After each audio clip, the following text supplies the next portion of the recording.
कौन कौन सी थ्योरीज पढ़ ली थी?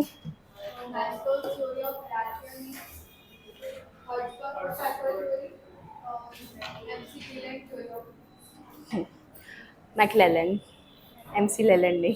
ओके, सो पहले मुझे आप लोग बताइए कि मैस्लोस थ्योरी में हमने क्या पढ़ा था?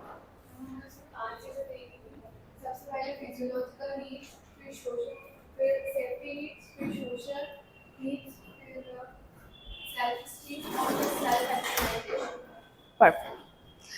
ओके, मुझे कौन बता सकता है कि फिजियोलॉजिकल नीड्स में क्या क्या आता है apart from you? Yes. Physiological needs में फिजिकल चीज़ें हैं जैसे कि घर, ट्रांसपोर्टेशन और हेल्थ फैसिलिटीज। बेसिक नीड्स अगर हम बात करें ऐसे तो बेसिक एमेनिटीज़, खाना पीना, घर मकान और थोड़ा सा हवा, मतलब पानी, ये सब चीज़ें फिजियोलॉजिकल नीड्स में। फिर उसके ऊपर कौन सा पिरामिड में आया था?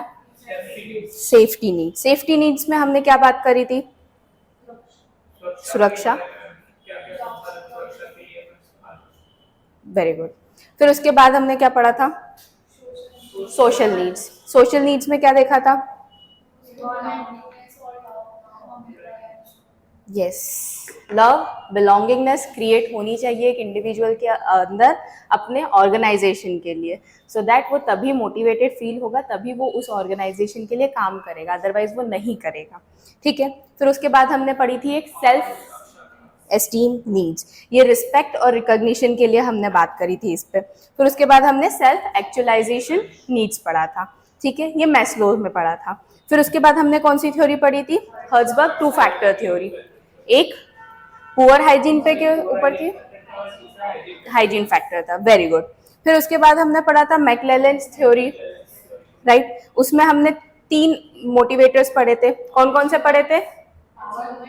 अचीवमेंट्स, पावर लास्ट में था, एफिलिएशन एंड पावर। अचीवमेंट्स मतलब उपलब्धि, एफिलिएशन का मतलब क्या होता है? संबद्धता, बिलोंगिंगनेस आ जाएगा, आपका लव आ जाएगा, आपका एक्सेप्टेंस आ जाएगा उस ऑर्गेनाइजेशन के प्रति। ठीक है, ये सब आएगा। पावर में हमने क्या पढ़ा था? शक्ति। शक्ति मारने वाली शक्ति नहीं कि हमें कितनी पावर है तो हम किसको कितनी जोर से मार सकते हैं। शक्ति यहाँ पर अथॉरिटी के बेसिस पे थी, यहाँ पर आपका डेजिग्नेशन, आपके पद के ऊपर शक्ति थी, आप में कितनी डिसीजन मेकिंग पावर आपको दी गई है उसकी शक्ति, आप अपने डिसीजन से दूसरों को कैसे इन्फ्लुएंस कर रहे हो, दूसरों की वर्किंग को कैसे नियंत्रण में रख रहे हो, अपनी वर्किंग को कैसे नियंत्रण में रख रहे हो, ये सारा पावर के अंदर आता था। फाइन, ये हमने 3 थ्योरीज ऑफ मोटिवेशन पढ़ा था। आफ्टर दैट अब हम कौन सी थ्योरी पढ़ने वाले हैं? Rooms theory of expectation.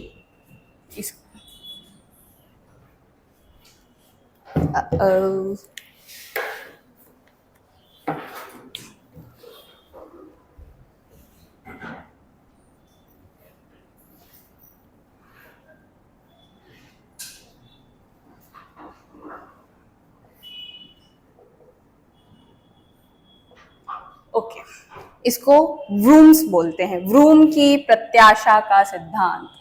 इसको हम हिंदी में भी लिखेंगे, व्रूम की प्रत्याशा का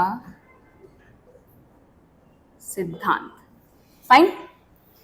अब जो मिस्टर व्रूम थे, यस प्लीज कम, व्रूम ने ये बोला, ये भी अपनी एक मोटिवेशन थ्योरी लेकर आए। इन्होंने ये बोला कि जो इंडिविजुअल होता है वो मोटिवेटेड कब होता है? जब वो अपने फ्यूचर के बारे में सोचता है।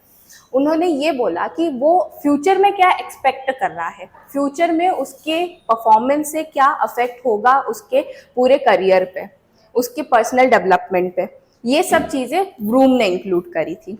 तो इन्होंने 3 चीज़ें दी कि हम इन 3 मापदंड बोल लीजिए या फिर मोटिवेटर्स, या फिर आप बोल दीजिए कि किस चीज़ों से एक इंडिविजुअल अफेक्ट होता है। तो पहला था, उन्होंने बोला एक्सपेक्टेंसी।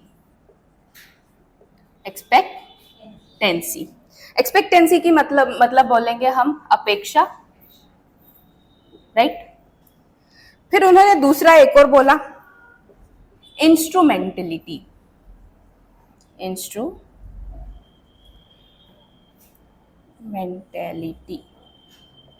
इसको बोलते हैं उपकरण की करणीयता, ठीक है। फिर लास्ट उन्होंने बोला वैलेंस। इसको वैलेंस ही बोलेंगे, इसका कोई हिंदी अनुवाद नहीं है, हम इसको समझेंगे कि क्या होता है, ठीक है। अब इन्होंने बोला कि जो एक इंडिविजुअल होता है, आप कोई भी इंडिविजुअल, आप वर्कर समझ लीजिए, कोई जो डेली वेज पे वर्क कर रहा है, कोई एम्प्लॉय जो है वो समझ लीजिए। उन्होंने बोला कि अगर एक आदमी जो है वो ऑर्गेनाइजेशन में काम कर रहा है तो वो ये अपेक्षा रखेगा कि वो जितने एफर्ट्स दे रहा है उसी से उसकी परफॉर्मेंस इंक्रीज होगी। उन्होंने रिलेशनशिप शो करी किन दो चीज़ों के बीच में, एफर्ट्स एंड परफॉर्मेंस के बीच में। उन्होंने बोला कि एक आदमी का मानना है कि वो जितना एफर्ट करेगा उतना ही उसकी परफॉर्मेंस जो है वो इंक्रीज होगी। ऐसा मतलब डायरेक्टली प्रोपोर्शनल आप बोल सकते हैं। अगर एफर्ट्स ज़्यादा होंगे तो परफॉर्मेंस इंक्रीज होगी, एफर्ट्स कम होंगे तो परफॉर्मेंस डिक्रीज होगी। ये एक इंडिविजुअल की मनोस्थिति है कि वो अपने आप से ये एक्सपेक्ट कर रहा है, वो ऑर्गेनाइजेशन में भी ये अपनी उम्मीदें रख रहा है कि अगर वो एफर्ट्स ज़्यादा बढ़ा रहा है तो ही उसकी परफॉर्मेंस इंक्रीज होगी, अदरवाइज वो नहीं होगी। आप चाहे कितना भी उसको मनी दे दो, आप चाहे उसको कितना भी रिकॉग्निशन दे दो, it won't affect his performance. Only the thing will affect is his efforts. Only सिर्फ और सिर्फ उसके एफर्ट्स ही उसकी परफॉर्मेंस को अफेक्ट करेंगे यहाँ पर, ये उसका मानना था। फिर उन्होंने बोला इंस्ट्रूमेंटलिटी, उपकरणीयता। उपकरणीयता क्या होती है? अब उन्होंने ये बात बोल दी कि उस आदमी का मानना है कि अगर मेरी परफॉर्मेंस इंक्रीज हो रही है तो मुझे रिवॉर्ड भी मिलेगा, फिर बात आई, ये एक के बाद एक दूसरे से रिलेटेड है, ठीक है। इस चीज में उन्होंने बोला कि अगर मेरी परफॉर्मेंस इंक्रीज हो रही है, ठीक है, तो मुझे क्या मिलेगा? रिवॉर्ड मिलेगा। रिवॉर्ड मतलब क्या होता है? पुरस्कार देना। पुरस्कार किसी भी तरह से हो सकता है, आप उसको पैसों में भी दे सकते हो, आप उसको किस तरीके से दे सकते हो कि आप पब्लिकली उसको रिकॉग्नाइज कर रहे हैं, आप उसका पद बढ़ा दिए, उसको आपने प्रमोट कर दिया, राइट। तो ये अलग अलग तरीके के रिवॉर्ड्स होते हैं। पहले में उन्होंने क्या बोला? एफर्ट होगा तो परफॉर्मेंस इंक्रीज होगी। अब अगर मेरी परफॉर्मेंस इंक्रीज हो गई है तो मुझे उसके बदले में क्या मिलेगा? रिवॉर्ड मिलेगा। ये इंडिविजुअल की उम्मीदें हैं, ये अपेक्षाएं हैं उससे, ठीक है, ऑर्गेनाइजेशन के प्रति। फिर उसने बोला बैलेंस। अब बैलेंस क्या होता है? ये वाला पार्ट। बैलेंस में उसने बोला कि जो मुझे रिवॉर्ड मिल रहा है यहाँ पर आने के बाद, तीसरी जगह पर जो मुझे रिवॉर्ड मिल रहा है वो मेरे लिए क्या वैल्यू रखता है? Is it a worth it, this reward is worth it for me और नॉट, ऐसा उसका मानना है। तो ये वैल्यू पे आया। मतलब इन्होंने 3 रिलेशनशिप्स शो करी। कौन कौन सी रिलेशनशिप शो करी? एफर्ट्स और परफॉर्मेंस के बीच की, परफॉर्मेंस और रिवॉर्ड के बीच की, रिवॉर्ड और वैल्यू के बीच की। एग्जाम्पल से समझते हैं, थोड़ा और क्लियर होगा हमें। एक आदमी है, ठीक है, वो वर्क कर रहा है राम एंटरप्राइजेस में, ठीक है। उसने सोचा कि मैं अगर अपना मेहनत ज्यादा करूंगा तो मेरी परफॉर्मेंस इंक्रीज होगी फ्यूचर में, ठीक है। तो उसने अपनी मेहनत, अपने स्किल्स पे काम करना शुरू करा, ठीक। उसने नई नई स्किल्स सीखी। उसने ये सीखा कि मैं कम समय में अपना काम ज़्यादा कैसे कर सकता हूँ, एफिशिएंसी पे उसने वर्क ऑन करा, ठीक। अब उसने जब एफिशिएंसी पे वर्क करा, उसने अपने एफर्ट्स करे, हार्डवर्क करा। हार्डवर्क करने के बाद उसकी परफॉर्मेंस जो थी वो इंक्रीज हुई, ठीक। ये कौन सी स्टेज पूरी हुई उसकी? एक्सपेक्टेंसी। उसको ये पता था कि अगर मेरा एफर्ट्स ज़्यादा रहेगा तो ही मेरी परफॉर्मेंस इंक्रीज होगी। आप जितना ज़्यादा अच्छे से पढ़ेंगे तो ही आपके रिजल्ट्स अच्छे आएंगे, ये बात है ना। अगर आप कम पढ़ेंगे, मक्कारी करेंगे, मट्ठागिरी करेंगे, हिलवाई मारेंगे, घूमेंगे, गेड़ी मारेंगे तो नहीं होगा, है ना। तो वही बात यहाँ पर भी है ऑर्गेनाइजेशन में। एम्प्लॉय का मानना है कि अगर वो जितने एफर्ट्स देगा उतना ही उसकी परफॉर्मेंस इंक्रीज होगी, ठीक। अब उसने बोला कि अगर मेरी परफॉर्मेंस इंक्रीज हो रही है तो साथ साथ में मुझे कुछ रिवॉर्ड भी मिलेगा। उसकी उम्मीदें बढ़ेगी। आप लोगों की भी यही उम्मीद रहेगी कि अगर मैंने एफर्ट करा पढ़ाई में तो मेरी परफॉर्मेंस इंक्रीज हुई और मतलब मेरे रिजल्ट्स अच्छे आएंगे। रिजल्ट अच्छा आएगा तो मुझे एक पद मिलेगा, है ना। पद मिलेगा मतलब ये क्या हो गया आपका, ये एक रिवॉर्ड हो गया। अब आपके लिए वो पद मायने रखता है कि नहीं, वो वैल्यू हो गई उसकी, उसकी वर्दीनेस हो गई। ठीक है, समझ रहे हैं आप किसी के लिए पद मायने रखेगा, किसी के लिए पद मायने नहीं रखेगा। कोई सोचेगा कि मैं एसडीएम बन जाऊं, अच्छी बात है। कोई सोचेगा कि नहीं, एसडीएम से भी जो ऊपर पद होता है मुझे वो चाहिए, वो मेरे लिए वैल्यू रखता है। एसडीएम वाला पद मेरे लिए वैल्यू नहीं रखता है। ठीक है, बात समझ में आई। 3 रिलेशनशिप्स शो करी हमने, किस वाले थ्योरी में, ब्रूम्स थ्योरी ऑफ मोटिवेशन में। इसमें क्या हमने पहले शो करा, एक्सपेक्टेंसी दैट इज अपेक्षा, नेक्स्ट इंस्ट्रूमेंटेलिटी दैट इज उपकरणीयता, फिर लास्ट वाला बैलेंस। इसमें पहले उन्होंने क्या बताया, रिलेशनशिप किस में शो करी, एफर्ट्स और परफॉर्मेंस के बीच में। एफर्ट्स बढ़ेंगे तो परफॉर्मेंस इंक्रीज होगी, एफर्ट्स आप घटाएंगे तो परफॉर्मेंस डिक्रीज होगी। मतलब ये साथ साथ एक बोल सकते हैं डायरेक्टली प्रोपोर्शनल चीजें हैं ये सारी। एफर्ट्स बढ़ा, परफॉर्मेंस इंक्रीज हुई। आपने पढ़ाई नहीं करी, आपकी परफॉर्मेंस रिजल्ट कम आएगा, रिजल्ट कम आया तो आपको रिवॉर्ड नहीं मिलेगा, रिवॉर्ड नहीं मिलेगा तो उसकी वर्दीनेस की तो बात ही नहीं आती है कहीं से कहीं तक, है ना। वही बात यहाँ पर भी है, एफर्ट्स बढ़ा, परफॉर्मेंस बढ़ी, परफॉर्मेंस बढ़ी तो हमें उम्मीद हुई कि हमें कुछ बाद में फ्यूचर में एक रिवॉर्ड मिलने वाला है। रिवॉर्ड मिलेगा तो वो हमारे लिए क्या वैल्यू रखता है। ठीक है, क्लियर है ये चीज, कोई डाउट आ रहा है इसमें, आर यू श्योर। अब इसको हम क्या बोलेंगे, क्या बोलेंगे, इस थ्योरी को बोलेंगे ब्रूम्स थ्योरी ऑफ एक्सपेक्टेंसी। आप लोगों को यह भी कहा जा सकता है कि इनमें कौन सी 3 रिलेशनशिप शो करी गई है, तो आपको ये तीनों रिलेशनशिप्स बतानी है। ठीक है, शब्द याद रखिएगा, एफर्ट्स, परफॉर्मेंस, रिवॉर्ड, वैल्यू। ठीक है, फिर अगर इन्होंने बोल दिया कि आप बताइए कौन से 3 मोटिवेटिंग टर्म्स यूज हुई है यहाँ पर, तो ये तीनों टर्म्स आपको बतानी पड़ेगी। केस स्टडी में आ गया, केस स्टडी में अगर उन्होंने बोल दिया कि राम जो है उसने एफर्ट्स करा और उसका परफॉर्मेंस भी इंक्रीज हुआ, तो कौन सा कौन सी थ्योरी का कौन सा पार्ट इसमें एप्लीकेबल हुआ है, तो आप लोगों को बताना रहेगा कि ब्रूम्स थ्योरी का एक्सपेक्टेंसी वाला जो पार्ट है वो एप्लीकेबल हुआ है। ठीक है, क्लियर है। ऐसे आएंगे क्वेश्चंस, ऐसे आ सकते हैं, आएंगे नहीं, आ सकते हैं, पॉसिबिलिटीज। ओके, ये थी हमारी Vroom's theory of expectations. Are you done with this? Shall we move to the other topic? Shall I rub this? अब इसके बाद आते हैं हम नेक्स्ट थ्योरी पे।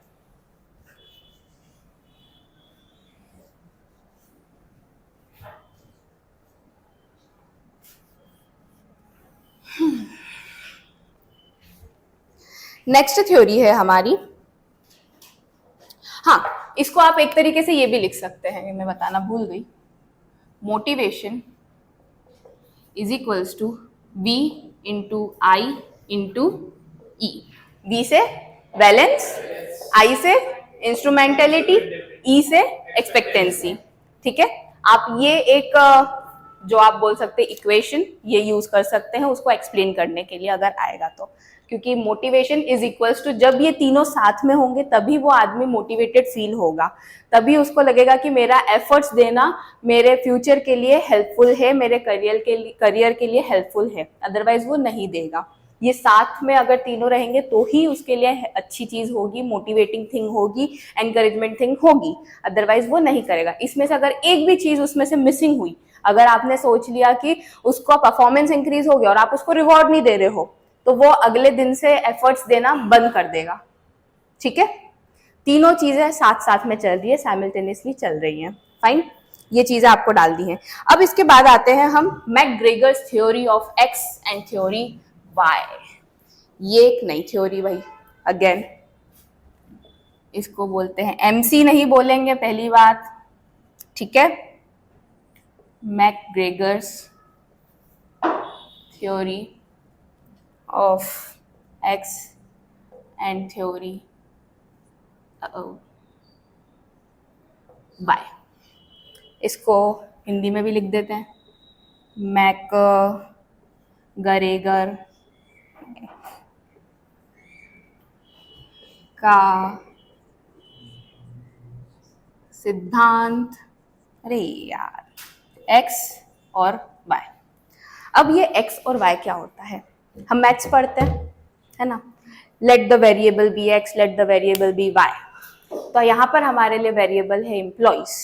दो तरीके के एम्प्लॉयज होते हैं, एक होता है x और एक होता है y। अब मैग्रेगर जो थे उन्होंने बोला कि उनकी एक किताब आई थी जिसका नाम था the human side of enterprise. उनकी एक किताब आई थी the human side of enterprise, ठीक है। अब उन्होंने इंसानों को दो भागों में डिवाइड कर दिया। उन्होंने ये बोला कि दो तरीके के लोग होते हैं, एक पॉजिटिव तरीके से समझ लीजिए और एक नेगेटिव तरीके के समझ लीजिए। पहली बात करते हैं हम थ्योरी एक्स की। थ्योरी एक्स की, ये जो लोग होते हैं उन्होंने बोला ये नेगेटिव होते हैं, मतलब इनको कोई एफर्ट्स नहीं देना, जो चलता आ रहा है वो चलता रहे। उनका ये मानना है इस तरीके के जो एम्प्लॉयज होते हैं थ्योरी एक्स वाले, ये जो रहते हैं वो अपने काम को पसंद नहीं करते हैं, वो काम इसलिए कर रहे हैं कि उनकी बस बेसिक नीड्स पूरी हो जाए, है ना। कुछ ऐसे लोग होते हैं, बिल्कुल होता है, आप लोगों को भी, आप शायद पर्सनली जानते भी होंगे ऐसे कुछ लोगों को, या फिर कुछ आपको एग्जांपल दे देते ऐसे कि मम्मी ने बोला है, नहीं घर पे बोला है किसी ने कि आपको पीसीएम ही लेना है, तो हम पीसीएम लेके मट्ठेगिरी में पढ़ रहे हैं, घसीटा रहे हैं, है ना। क्यों? क्योंकि हमें फ्यूचर में एक बैकअप की तरह इंजीनियर बनना है, बस बैकअप की तरह, हमारे गोल्स कुछ और है, ठीक। वैसे ही कुछ एम्प्लॉयज ऐसे होते हैं जो अपनी सिर्फ बेसिक नीड्स को पूरी करने के लिए वो काम कर रहे हैं, उनको मजा नहीं आ रहा उस काम करने में, they do not like the work which they are doing at the moment currently, ठीक है, वो बस करते जा रहे हैं। तो उनका कहना है कि जो एक्स थ्योरी में जो लोग आते हैं वो ना तो काम अपना पसंद करते हैं, ना ही रिस्पॉन्सिबिलिटी लेना पसंद करते हैं। तो हम इसको बाइफरगेट कर देते थोड़ा ऐसे, साथ साथ में थ्योरी वाई भी समझ लेंगे तो आपको डिफरेंस समझ में आता जाएगा, ठीक है। अब थ्योरी वाई वाले जो लोग रहते हैं वो थोड़े पॉजिटिव नेचर के होते हैं, उनको अपना काम करने में बड़ा मजा आता है, उनको लगता है कि I am enjoying the work which I am doing. For example अगर मैं हूं तो मैं यहाँ पर आपको पढ़ाने आ रही हूँ, आई एम एंजॉइंग इट, मुझे मजा आ रहा है, क्योंकि साथ साथ में मैं भी नई चीजें सीख रही हूँ, आप लोग भी नई चीजें सीख रहे हैं, राइट। मेरी रिस्पॉन्सिबिलिटी है कि मैं आपको टाइम पे लेक्चर्स डिलीवर करूँ, ये मेरी रिस्पॉन्सिबिलिटी मैंने ले रखी है। मैं लेट होती हूँ तो मैं भाग भाग के आती हूँ, बट जो दूसरा वाला एम्प्लॉय है, एक्स वाला जो है, वो क्या सोचेगा, मेरी कौन सी रिस्पॉन्सिबिलिटी है, मेरा क्या जा रहा है, मैं नहीं भी आऊंगा टाइम पे तो क्या ही हो जाएगा मेरा।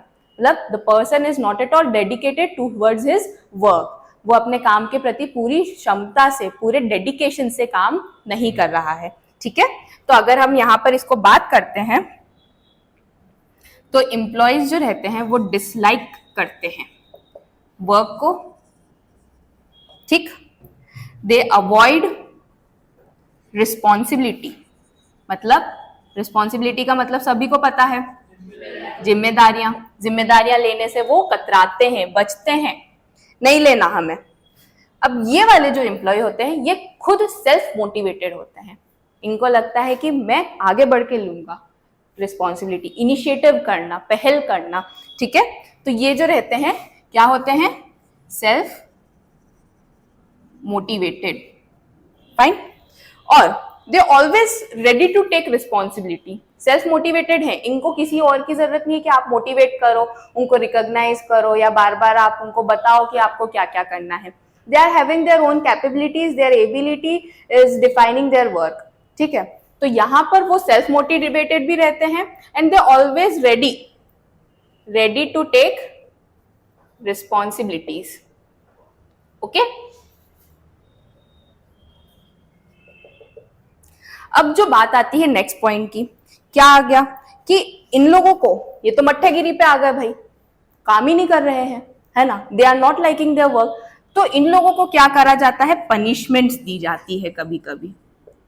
जब घर में आप मम्मी के अकॉर्डिंग काम नहीं कर रहे हैं, पापा के अकॉर्डिंग काम नहीं कर रहे हैं, क्योंकि अपने को पसंद नहीं है काम करना, मम्मी ने बोल दिया जा सामान लेकर आ जा, सामान गलत आ गया, मम्मी ने बोला जा वापस करके आ दुकान पे, तब हम जाने में कतराएंगे, जाएंगे ही नहीं। तो वो क्यों? क्योंकि आपको वो काम करना पसंद नहीं है। तो मम्मी क्या बोलेंगे, ठीक है मैं करके आती हूँ लेकिन तुझे दूंगी नहीं मैं बना के फिर अब ये खाना, ये पनिशमेंट। तो सेम ऑर्गेनाइजेशन में भी होता है, जब एम्प्लॉयज जो रहते हैं रिस्पॉन्सिबिलिटी अवॉइड कर रहे हैं, अपने काम को सही तरीके से नहीं कर रहे जितना हमने उनसे एक्सपेक्ट किया है, तो उनको क्या करा जाता है, पनिशमेंट दी जाती है, या फिर कभी कभी रिवॉर्ड्स भी दे दिए जाते हैं। Rewards negative rewards, positive rewards नहीं, नेगेटिव रिवॉर्ड्स, ठीक है, एंड रिवॉर्ड्स। अब यहां पर क्या होता है, यहां पर जो एम्प्लॉय है वो खुद ब खुद सारा काम कर रहा है, सेल्फ मोटिवेटेड है, तो उसको कोई सुपरविजन की जरूरत नहीं पड़ती है। तो यहां पर एम्प्लॉइज वर्क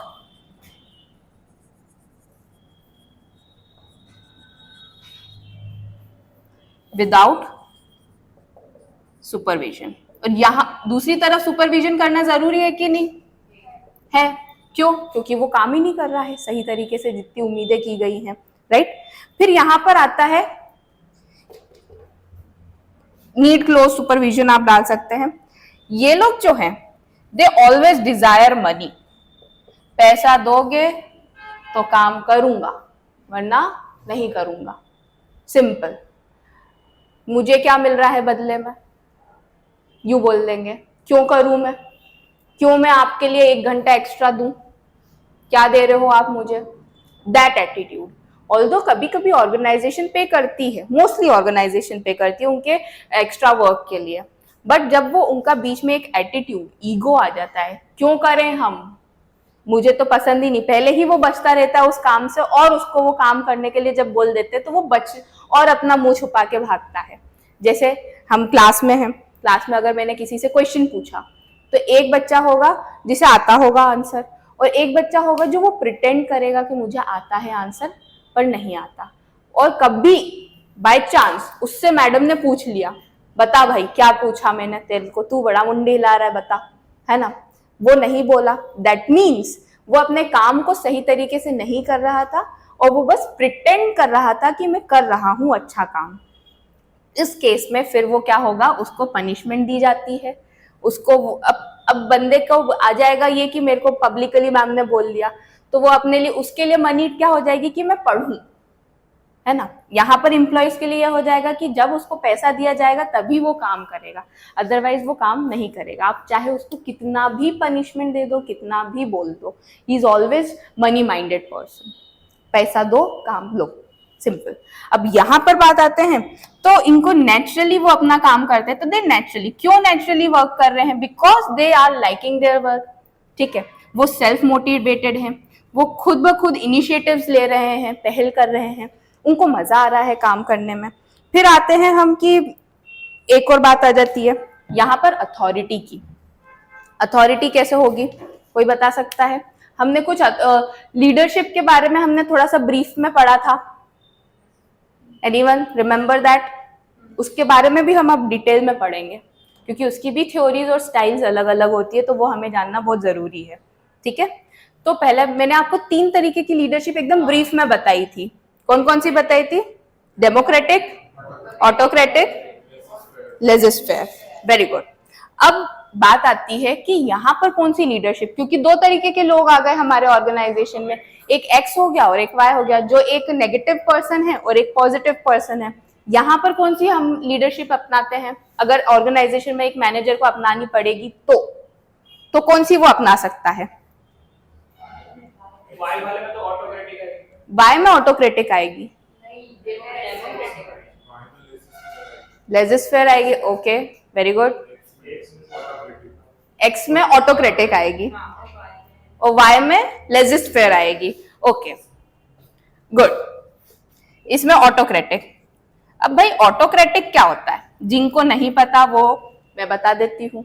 ऑटोक्रेटिक का मतलब होता है कि जो सुपर मतलब टॉप मैनेजमेंट में इंसान रहता है, वही एक आदमी पूरे डिसीजंस लेता है, वही रिस्पॉन्सिबिलिटीज अलॉट करता है, वही टारगेट सेट करता है, वही सबको टास्क देता है कि आपको क्या क्या काम करना है।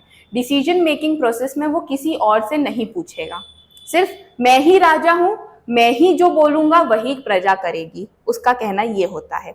तो हम बात कर रहे हैं थ्योरी एक्स में, थ्योरी एक्स में ऐसे लोग हैं जिनको बार बार सुपरवाइज करना जरूरी रहता है, बार बार उनको धक्का देना जरूरी रहता है, काम करो तुम्हें पैसा देंगे हम, काम करो, ऐसे वाले लोग। तो यहाँ पर ऑटोक्रेटिक, क्यों? क्योंकि वो बंदे क्या हैं, सुनने वाले तो है नहीं, तो हम अपना खुद का डिसीजन लेंगे और फिर हम उनको बोलेंगे कि आपको ये काम करना है, उनको बस बताने का काम है। वहीं अगर यहां पर आते हैं, यहां पर यहां पर दोनों जो है डेमोक्रेटिक एंड लेजिस की स्पेलिंग सही लिखी है मैंने? एक बार मुझे बता दो।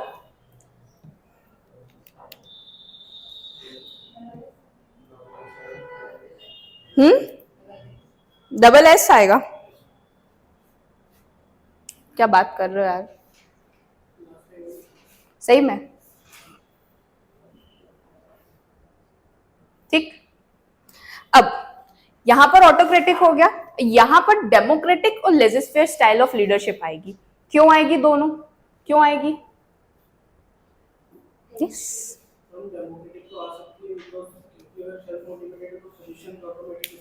वेरी गुड,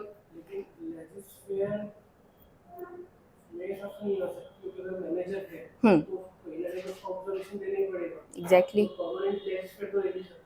परमानेंट नहीं दे सकता, बट हम इंक्लूड तो कर सकते हैं उसको। मैनेजर, एक मैनेजर तो रखना पड़ेगा ना, वरना सब अगर अपने मर्जी के मालिक हो जाएंगे तो फिर काम कैसे चलेगा, है ना? कौन देखेगा कि वो सही ढंग से काम कर रहे हैं कि नहीं, टारगेट्स अचीव हो पा रहे हैं कि नहीं हो पा रहे हैं। तो इसलिए डेमोक्रेटिक, जिन्हें नहीं पता उनको बता देती हूँ, डेमोक्रेटिक का मतलब होता है पूरी छूट दे देना एम्प्लॉयज को डिसीजंस लेने की, जो आपको काम करना है आप करिए, अपने हिसाब से करिए।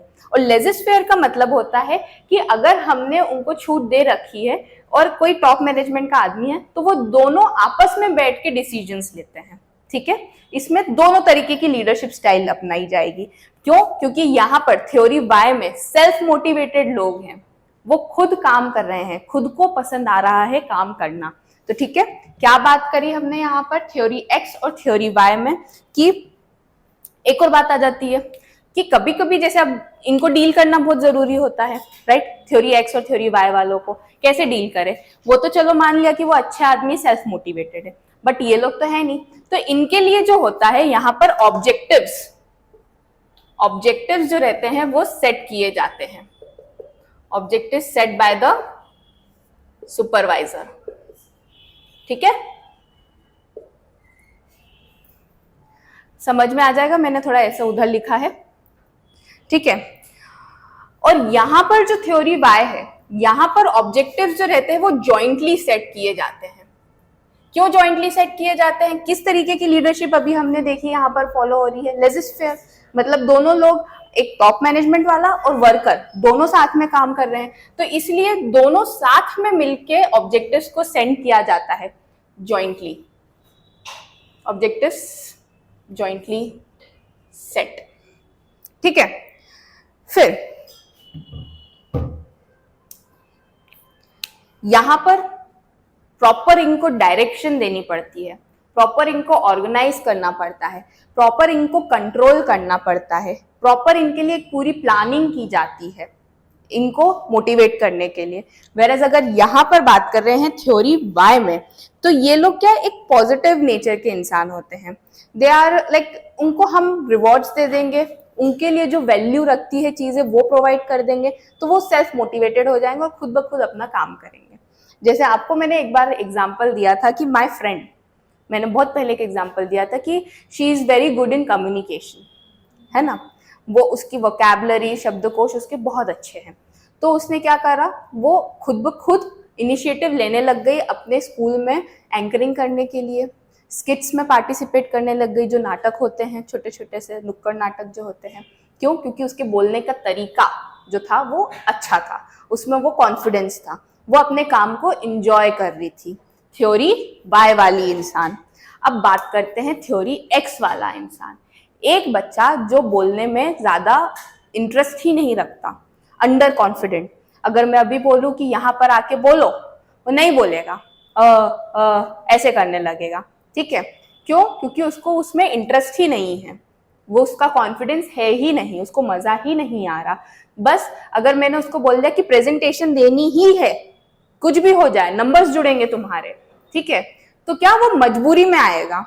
He is not at all liking the work, he is disliking the work which has been allotted to the person or a student, but उसको मजबूरी में करना पड़ रहा है। क्यों? उसकी बेसिक नीड फुलफिल होगी तभी, जो कि मार्क्स की है ना। अब संगति का असर, बिल्कुल। तो ऑर्गेनाइजेशन में थ्योरी एक्स वाले लोग जो रहते हैं, मोस्टली हम इंडिया की बात कर रहे हैं अभी, तो इंडिया में थ्योरी एक्स वाले लोग ज्यादा होते हैं as compare to theory Y वाले, है ना। थ्योरी एक्स की मात्रा ज्यादा है। जो अच्छा आदमी है वो आगे बढ़ना चाहता है, लेकिन ये क्या बोलेगा, अरे क्या मतलब जाने का, नीचा क्यों जा रहा है तू आगे, है ना, पाँव पकड़ने लगेगा उसके, ठीक है, एग्जैक्टली वो उसको आगे बढ़ने ही नहीं देना चाहता, ठीक है, इन्फ्लुएंस कर देता है वो थ्योरी एक्स वाला। इसका नेगेटिव इम्पैक्ट इस पे भी पड़ने लगता है। तो ऑर्गेनाइजेशंस के जो लीडर्स होते हैं उनको ये चीजें देखना बहुत जरूरी होता है कि कौन किस कैटेगरी का है, सुपरवाइज करना जरूरी होता है, ऑब्जर्व करना जरूरी होता है कि कौन इंसान है जो सेल्फ मोटिवेटेड है, कौन अपने काम को एंजॉय कर रहा है, और कौन इंसान है जो सिर्फ काम करने के लिए आता है और चला जाता है, उसको कोई मतलब नहीं ऑर्गेनाइजेशन से। कुछ होते हैं लोग, वो बोल देते हैं आपकी ऑर्गेनाइजेशन डूबे, कुछ भी हो, मुझे मेरी सैलरी से मतलब है, मैं उतना ही काम करूंगा जितनी सैलरी मिलेगी, एंड दैट्स इट। जैसे ही 6 बजेगी, डॉट 6 बजती, बैग उठाते हैं, निकल जाते हैं। कोई बुला भी रहा रहता है तो वो पीछे से नहीं सुनते, they don't give a damn to any person, right. वही बात करते हैं ये वाले लोगों की, ये बंदे बड़े अच्छे चिल वाले रहते हैं क्योंकि इनको अपना काम एंजॉय करना पसंद है, काम करना पसंद है।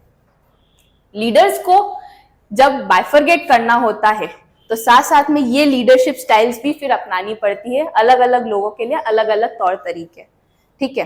जैसे हम एग्जाम में या फिर हम क्लास की ही बात कर लेते हैं, हर एक टीचर जो रहता है वो हर एक इंडिविजुअल स्टूडेंट की मेंटेलिटी, माइंडसेट, ग्रेस्पिंग पावर को देख के अपने लेक्चर्स चेंज करता है ना। अब पढ़ाने का तरीका बदलता है, वैसे वैसे एग्जाम्पल देता है। तो क्या हुआ, उसने अपनी स्टाइल चेंज करी, इंडिविजुअल टू इंडिविजुअल, राइट। तो वैसे ही ऑर्गेनाइजेशन में थ्योरी एक्स और थ्योरी वाई, एक्स जैसे लोगों के लिए अलग तरीके की लीडरशिप स्टाइल यूज होगी, दैट इज ऑटोक्रेटिक, और अगर हम थ्योरी वाई की बात कर रहे हैं तो यहाँ पर डेमोक्रेटिक और लेजिस्फेयर। ये बंदे अच्छे हैं, ये बंदे थोड़े ऐसे ही हैं, समझ जाइए, ठीक है। ये हमने बात करी किसकी, थ्योरी एक्स और थ्योरी वाई की। अगर कुछ मापदंड और लिखने हैं तो आप लिख सकते हैं, मैं आपको बता देती हूँ। थ्योरी एक्स में जो रहते हैं पॉइंट्स अगर लिखना है, पीपल डिसलाइक वर्क, ये लिख दो। फिर दे आर नॉट एम्बिशियस, मतलब उनके कोई गोल्स ही नहीं है, they are not at all ambitious, no ambition, ambition है ही नहीं, काम करना है, घर की जरूरतें पूरी हो रही हैं, बस सेटिस्फाई है वो, उसमें आगे बढ़ने की कोई उम्मीद नहीं है उनको खुद ही से। जबकि ये लोग जो होते हैं ये क्या होते हैं, एम्बिशियस होते हैं।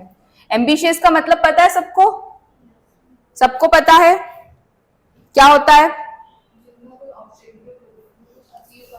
यस, उन्होंने अपने लिए कुछ फ्यूचर गोल्स सेट कर रखे हैं, है ना, कि मुझे ये अचीव करना है, मुझे बड़ा होके ये बनना है, ये आपका एम्बिशन है। मेरा एम्बिशन है, मैं एमएनसी के लिए वर्क करना चाहती हूँ, ये मेरा एम्बिशन है। क्यों? क्योंकि एमएनसी मुझे विदेश ले जाएगी, I want to explore the world, ये मेरा एम्बिशन है। आप लोगों के अलग एम्बिशंस हो सकते हैं, ये एग्जाम्पल था, ठीक है। हाँ, तो एम्बिशन नहीं होता है इन लोगों का, और इन लोगों का एम्बिशन होता है। रिस्पॉन्सिबिलिटी की बात भी आ गई। अब इनको नीड कांस्टेंट डायरेक्शन, इनको लगातार देखना पड़ता है, नीड कांस्टेंट डायरेक्शन, लगातार देखो, लगातार इनको बताओ कि कैसे काम करना है, कितना काम करना है, तुम्हें अभी काम करके देना है। बार बार खड़े होके, जैसे मजदूरों के ऊपर सिर पे खड़े रहते हैं जब वो घर बनाते हैं, भैया यहाँ पर आप थोड़ी ज्यादा जीरी डालिए, भैया ज्यादा सीमेंट डालिए, बार बार डायरेक्शन दे रहे हैं, ठीक है, किसमें, थ्योरी एक्स वाले में।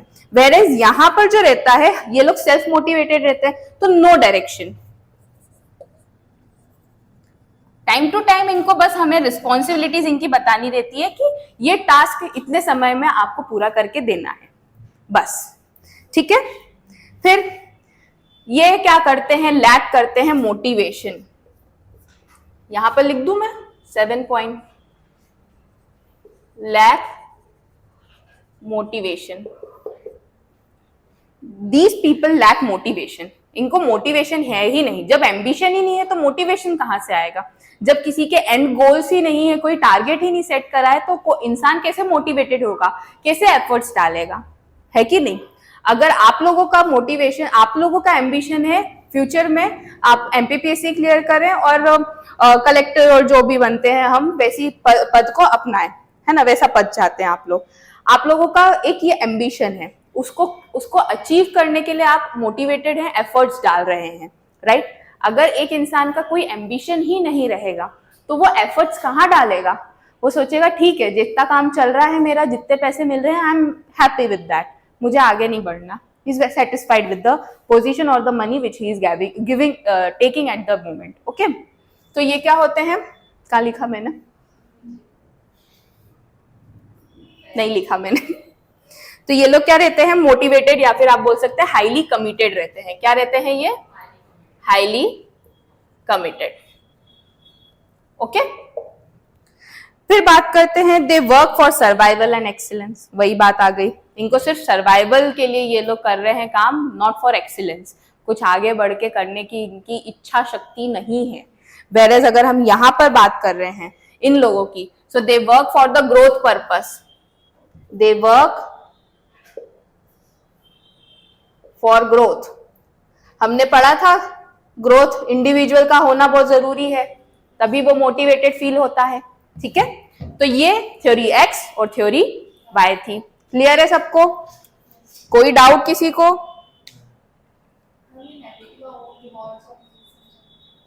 नेगेटिव रिवॉर्ड्स, ये वाला देखो, अगर वो काम नहीं कर रहा है तो पनिशमेंट तो देते ही है हम। अब नेगेटिव रिवॉर्ड्स कैसे होंगे उसके लिए?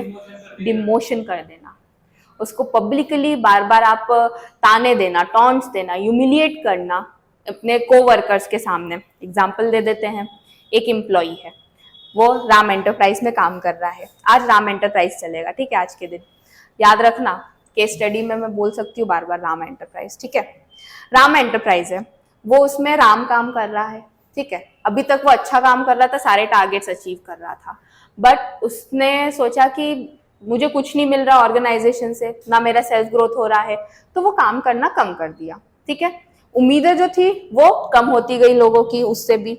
अब क्या, उसके ऊपर तो ऑर्गेनाइजेशन ने भी पैसा लगाया है, ट्रेनिंग दी है, उसकी स्किल्स डेवलप करी होगी, उसको बाहर भेजा होगा काम सीखने के लिए, तो पैसा लगाया। तो अब ऑर्गेनाइजेशन क्या करेगा? उसको नेगेटिवली उसको रिवॉर्ड देना शुरू कर देगा। जब उसका काम अच्छा था तो उसको प्रमोट किया गया था, उसको असिस्टेंट मैनेजर से मैनेजर बना दिया था।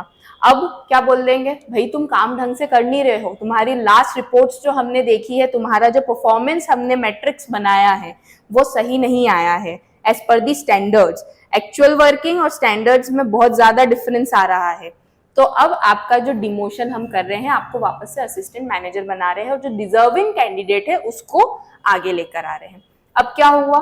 उसको कहीं ना कहीं वो चीज बुरी लगेगी, राइट? उसको ये लगेगा कि मेरे एफर्ट्स इतने नहीं थे कि मेरी परफॉर्मेंस सही हो। ठीक, तो वो क्या करेगा? उसको ये नेगेटिवली रिवॉर्ड किया गया है, उसको डिमोट किया गया है। अब वो उसको ये लगेगा कि पहले तो मैं बड़े चौड़ में चलता था सबके सामने, अपने कलीग्स के सामने, अब what he will feel a bit of ashamed, उसको थोड़ी सी शर्म आएगी, शाय फील होगा सबके सामने। होता है, दिस इज अ साइकोलॉजी। ठीक है, सबको होता है। अगर मैं भी कोई बड़े पद पे रही हूँ और मैं फिर नीचे आ जाऊं तो मुझे भी आहत होगी मेरी भावनाएं, अगर मैं ऐसे बोलूं, है ना? तो वैसे ही उस एम्प्लॉय का भी यही हुआ कि उसको नेगेटिवली रिवॉर्ड किया गया कि आप काम ढंग से नहीं कर रहे हो तो लो, तुम्हें उसका रिवॉर्ड दिया जाता है कि तुम नीचे पद पे आ जाओ। पनिशमेंट दी गई एक तरह से उसको। ओके, क्लियर है? अच्छा काम करेगा तो पॉजिटिव रिवॉर्ड्स मिलेंगे। फाइन, थ्योरी एक्स और थ्योरी वाई क्लियर है सबको? कोई डाउट है? अभी पूछ लीजिए। Are you guys clear with the concept? चलिए, शैल आई रब दिस? अब आते हैं एक और थ्योरी पे। थ्योरीज अच्छी है ना, पता चला मोटिवेशन में भी कितनी कितनी साइकोलॉजीज हैं। हर इंसान के लिए मनी ही कुछ सब कुछ नहीं होता, किसी के लिए पद भी बहुत कुछ होता है। हाँ, क्या हुआ?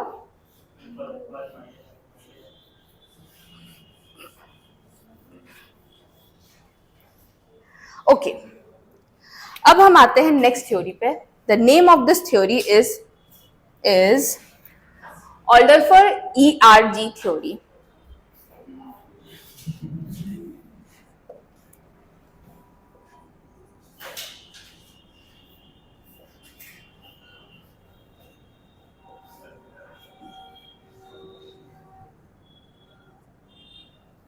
आई गेस ये कभी सुना हो आप लोगों ने नाम? नहीं सुना? अब सुन लेते हैं।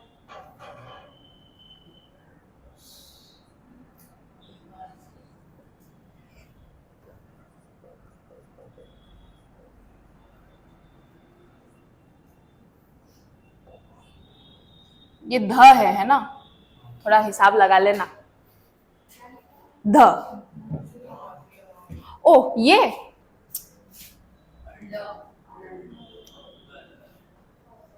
आधा ल। क्लियर है यार? इतनी भी बुरी राइटिंग नहीं है मेरी।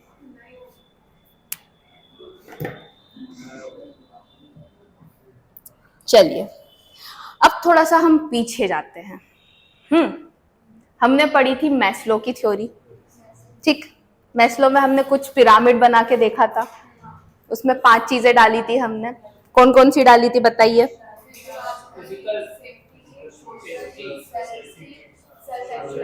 परफेक्ट। मैं अब बोल देती हूँ, बहुत मच्छी मार्केट बन गया, जिनको याद नहीं है उनके लिए। एक थी हमारी सबसे पहले पिरामिड, ऐसा था, बता देते हैं।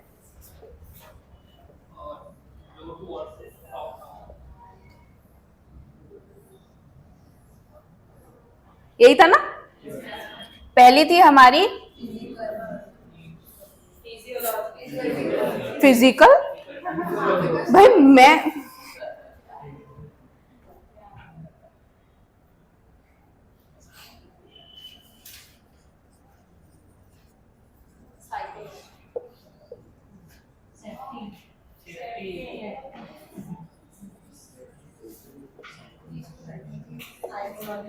फिर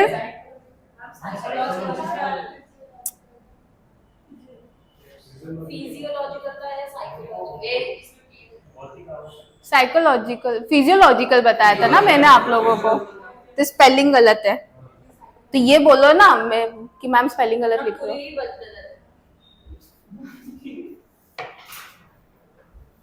बताइए। बताइए बताइए।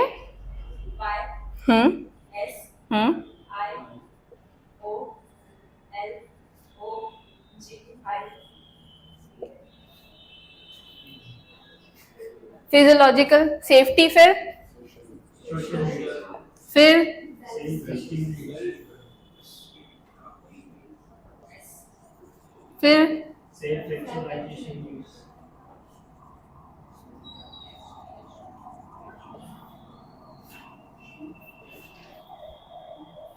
ठीक।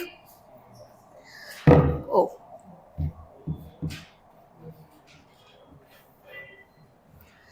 अब ऑल्डरफर जो थे, इन्होंने बोला ERG पे हम फोकस करते हैं। हमने मैस्लो में ये 5 स्टेप्स पढ़े थे, है ना? उन्होंने क्या बोला था कि जब ये वाला स्टेप पूरा होगा तो हम नेक्स्ट स्टेप पे मूव करेंगे, अगर ये पूरा होगा तो हम इस पे जाएंगे, फिर इस पे जाएंगे, फिर इस पे जाएंगे। पर इन्होंने बोला, आके इनको चैलेंज दिया कि ना ना ना ना, ऐसा नहीं है, ऐसा नहीं होता। अगर उन्होंने बोला कि मेरी सेफ्टी नीड्स पहले फुलफिल हो रही है या फिर मेरी सेल्फ एस्टीम नीड्स पहले फुलफिल हो रही है, पूरी हो रही है, तो मैं कर लूंगा, मोटिवेशन हो जाऊंगा और मैं काम पूरे समय पे करके दे दूंगा, मोटिवेटेड हो जाऊंगा। ये किसका कहना था? ऑल्डरफर। क्या किसका कहना था? ऑल्डरफर का। अब इन्होंने 2 चीजें बोल दी कि चलो ऐसा करते हैं कि हम इसको ग्रुप में कर देते हैं। ERG का अब रोल यहाँ पर आता है। उन्होंने बोला कि पहले तो E का मतलब होता है एग्जिस्टेंस, ठीक है। तो उन्होंने बोला ये जो दो नीड्स है इसको बोला ये आएंगी एग्जिस्टेंस में, ठीक। ये है हमारा E। फिर उन्होंने बोला कि जो ये दो नीड्स हैं इनको बोलेंगे रिलेटेडनेस, दैट इज R। फिर इन्होंने बोला कि जो सेल्फ एक्चुअलाइजेशन है ये हमारा है G, दैट इज ग्रोथ, ठीक। उन्होंने इन जो मैस्लो ने पिरामिड बनाया था उसको ग्रुप कर दिया, ग्रुपिज्म कर दिया उन्होंने। ये दो नीड्स को एक ग्रुप में डाल के बोल दिया कि ये एग्जिस्टेंस है, ये दो नीड्स को एक ग्रुप में डाल के बोल दिया ये रिलेटेडनेस है, और सेल्फ एक्चुअलाइजेशन को डाल के बोल दिया ये ग्रोथ है। तो यहां से उजागर हुआ ERG थ्योरी। क्लियर? अब हम मतलब भी समझेंगे, ऐसा नहीं है कि यहीं पर खत्म हो रहा है ये।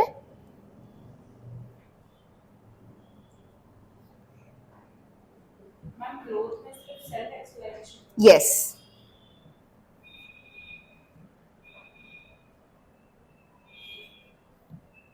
अब अगर हम बात करते हैं एग्जिस्टेंस की, एग्जिस्टेंस मतलब क्या होता है हिंदी में? अस्तित्व, अस्तित्व, राइट।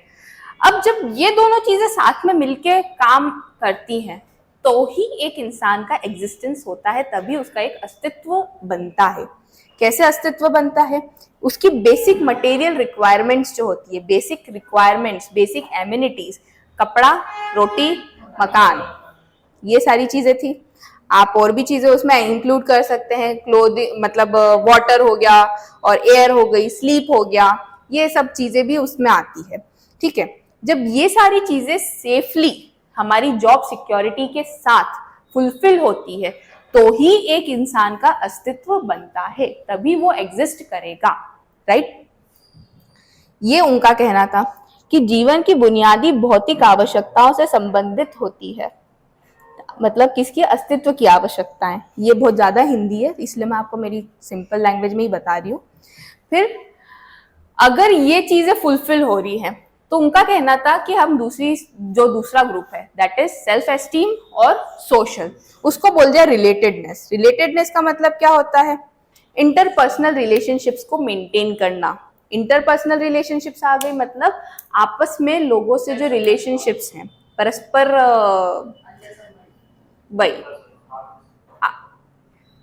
नहीं अंतर संबंध मतलब एक दूसरे से एक अच्छा संबंध स्टैब्लिश करना। अच्छा संबंध मतलब बैर भावनाएं ना रखना एक दूसरे के प्रति, ठीक है। ट्रस्ट रखना और बिलोंगिंग जो हमने पहले पढ़ा था, लगाव, वो बनाए रखना। जब ये सारी चीजें फुलफिल होती है तो वो रिलेटेडनेस के अंडर आता है, ठीक है। फिर आते हैं हम सेल्फ एक्चुअलाइजेशन पे। सेल्फ एक्चुअलाइजेशन क्या था हमारा? आत्म साक्षात्कार। आत्म साक्षात्कार जो रहता है कि आपका कॉन्फिडेंस, सेल्फ कॉन्फिडेंस कितना है, आप अपनी जो अचीवमेंट्स हैं वो कैसे ले रहे हैं, मतलब आपने कुछ उपलब्धियां कैसे हासिल की हैं, ठीक है। तभी जाके ग्रोथ होगा, सिंपल लैंग्वेज है ना। कॉन्फिडेंस होगा, आपकी उपलब्धियां होंगी, आपके जो गोल्स हैं वो अचीव होंगे, तो ही एक इंसान की ग्रोथ होगी। अब उन्होंने बोला कि जब मैस्लो ने बोला था ये होगा तो ये होगा, ये होगा तो ये होगा, ये होगा तो ये होगा, अगर यहाँ पर ये चीज फुलफिल नहीं हुई तो बंदा वहीं रुक जाएगा काम करना और अपना ऑर्गेनाइजेशन छोड़ देगा या तो फिर मट्ठेगिरी करेगा। बट इनका ये कहना था कि अगर इंसान की एग्जिस्टेंस के बजाय ये वाली रिलेटेडनेस जो है वो फुलफिल हो रही है, मतलब उसको सेफ्टी दी जा रही है, मतलब उसकी जॉब्स अच्छी है, या फिर उसको हम बोल दे कि उसको इतना अच्छा इन्वायरमेंट मिला है, उसके कलीग्स इतने अच्छे मिले कि वो अपने काम को करना इंजॉय कर रहा है ना, उसको प्रॉपर रिस्पॉन्सिबिलिटीज दी जा रही है स्किल सेट के अकॉर्डिंग, वो सारी चीजें उसकी अगर फुलफिल हो रही है तो वो बंदा ये चीजें भी एक बार इग्नोर कर सकता है या फिर ये चीजें भी इग्नोर कर सकता है, ठीक है। इसमें क्रोनोलॉजी मेंटेन करना इंपॉर्टेंट नहीं है, एक के बाद एक जो हमारी हायरार्की है वो मेंटेन करना इंपॉर्टेंट नहीं है। उनका ये कहना था कि कोई सी भी नीड अगर इसमें से पहले फुलफिल हो रही है तो भी वो एक मोटिवेटर का काम कर रही है इंडिविजुअल के लिए। और मैस्लो का कहना था कि एक के बाद एक अगर होगी फुलफिल तो ही वो मोटिवेटेड होगा।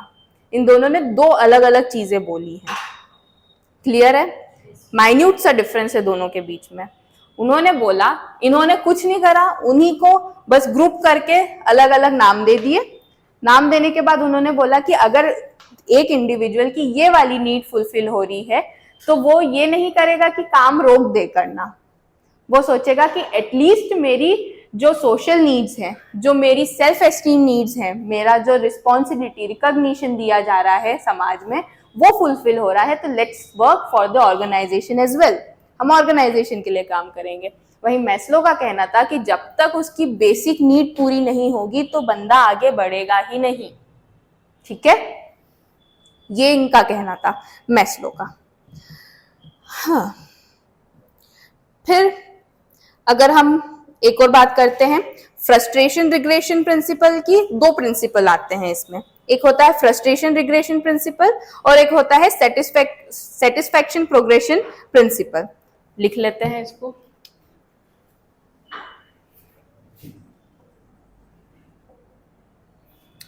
आज मेरी राइटिंग और स्पेलिंग कुछ ज्यादा ही गलत हो रही है। ठीक है, प्रिंसिपल दो तरीके के इन्होंने बोले, फ्रस्ट्रेशन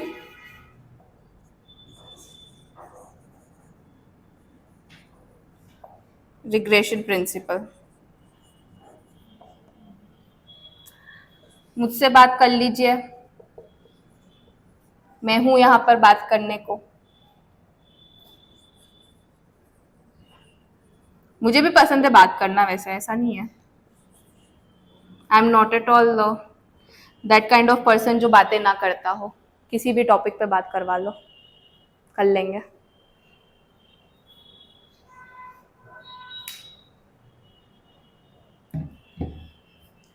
अब इन्होंने बोला कि ये सब तो ठीक है। इन्होंने बोला दो प्रिंसिपल है मेरे पास। कौन सा?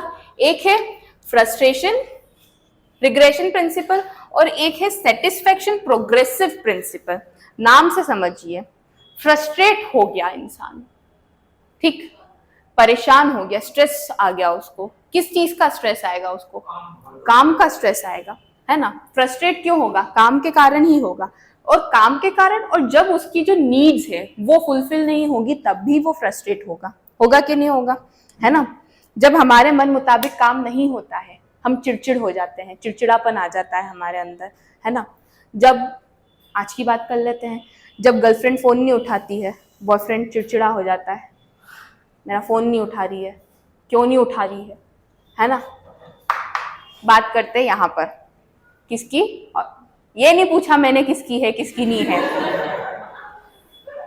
It was a general thing. I am not at all interested in your personal life. आप अपनी पर्सनल लाइफ पर्सनल रखिए, ठीक है। बात कर रहे हैं फ्रस्ट्रेशन रिग्रेशन की कंपनी के लिए। जब एम्प्लॉय का लेवल ऑफ सेटिस्फेक्शन जो है, इन्होंने दो बातें फिर बोल दी। इन्होंने, ये महाशय ने, इनने ये बोला कि अगर हायर लेवल ऑफ सेटिस्फेक्शन जो रहता है, दो लेवल, सपोज एक ये वाला लेवल बनाया है, एक ये वाला लेवल बनाया है और एक ये वाला लेवल बनाया है, ठीक है। जब ये वाला लेवल जो है सेटिस्फाई नहीं हो रहा है तो बंदा क्या करेगा? नीचे आ जाएगा, काम उतना अच्छे से नहीं करेगा, ठीक है।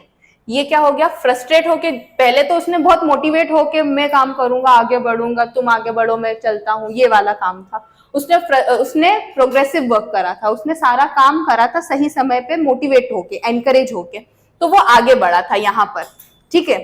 जब वो यहाँ पर आया तो इस लेवल की जो नीड थी वो फुलफिल नहीं हो रही, तो वो क्या करेगा? अपना काम वापस से धीरे धीरे डिटोरिएट करेगा।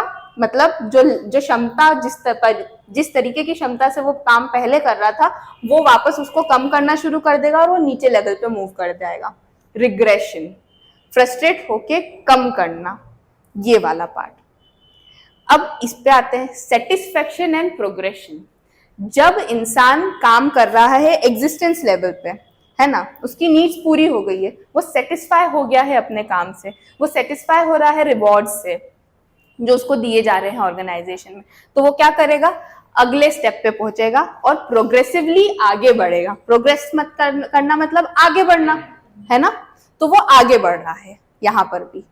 जब उसकी नीड्स फुलफिल हो रही है तो सेटिस्फाई होके वो आगे बढ़ता जा रहा है, और जब उसकी नीड्स एक लेवल पे पहुंचने के बाद नहीं फुलफिल होती है तो वो क्या करता है, वापस से नीचे आ जाता है। तो वो कौन सा प्रिंसिपल फॉलो कर रहा है, फ्रस्ट्रेशन रिग्रेशन प्रिंसिपल। क्लियर है ये चीज? टर्म्स हैवी यूज हुई है, समझने में हम अच्छे से सिंपल लेमन लैंग्वेज में यूज कर रहे हैं, इसलिए समझ में आ रहा है। ठीक है, क्लियर है? अगर growth opportunities are not provided to employees, they may go back to relatedness needs and socialise more with the coworkers. उनका ये कहना है कि ग्रोथ अपॉर्चुनिटीज, यहां पर बंदा आ गया है ना, इस वाली की बात कर रहे हैं, फ्रस्ट्रेशन वाले की। अगर एक इंसान यहाँ पर आ गया है, उसने इसको फुलफिल कर लिया, यहाँ पर आ गया, आगे बढ़ा, अब इसके बाद वो सोचा है कि कुछ ऐसी अपॉर्चुनिटीज मिले कि मेरा पर्सनल ग्रोथ हो, मैं आगे बढ़ूं, सेल्फ डेवलपमेंट हो, तो वो क्या करेगा, यहाँ पर आएगा, लेकिन वो चीजें उसको नहीं मिल रही है, राइट? तो क्या होगा, वो वापस से अपने आप को पीछे खसकाना शुरू कर देगा और नीचे आ जाएगा। ठीक है, ये फ्रस्ट्रेट होके कि मैं तो यहाँ पर अच्छा काम कर रहा था तो मेरे को आगे बढ़ा दिया इन लोगों ने, यहाँ पर भी अच्छा काम करा तो मेरी ये उम्मीद है कि मेरी खुद की भी कुछ ग्रोथ हो। एक्सपेक्टेशंस तो रखेगा, वो रखेगा कि नहीं, अपेक्षा रखेगा, हर इंसान रखता है। सेम अगर नहीं हो रही है वो अपेक्षाएं पूरी, तो वो वापस से नीचे की तरफ मूव कर जाएगा। That is out of frustration, frustration के कारण, इसलिए वो फ्रस्ट्रेशन रिग्रेशन प्रिंसिपल उसको कहा गया है। अंडरस्टूड? ये थी हमारी थ्योरीज ऑफ मोटिवेशन। हमने कितनी थ्योरीज पढ़ ली हैं? 6 थ्योरी पढ़ ली है। पिछली क्लास में 3 पढ़ी थी, इस क्लास में 3 पढ़ी है। क्या एक क्विक रिकैप हो सकता है?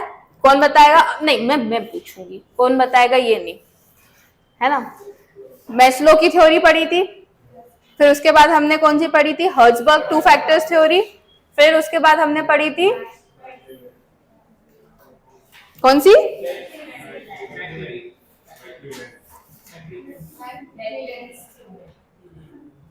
ठीक है, आप लोगों को समझ में आया ना वो चीज? मेरे को तो बस यही चाहिए आप लोगों को समझ में आया ना? The name of that theory was McClelland, McClelland theory, या फिर आप उसको बोलते theory of needs, McClelland theory of needs. ठीक है, फिर उसके बाद हमने आज कौन कौन सी थ्योरीज पढ़ी, Vroom's theory, then McGregor's theory, then यहां से देख के पढ़ दो, ऑल्डरफर। हिंदी में मैंने क्लियर लिखी है, ऑ है ये, दैट इज ऑ, वो वाला ऑ नहीं, okay, this is different, Alderfer. Okay, अब आप मुझे बताइए, मैम आप थी क्लास में हमारी लास्ट सैटरडे को, है ना? मैक्लेलैंड थ्योरी में हमने क्या पढ़ा था?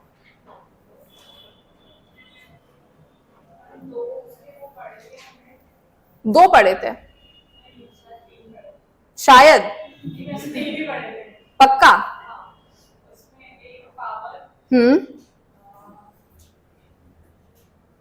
और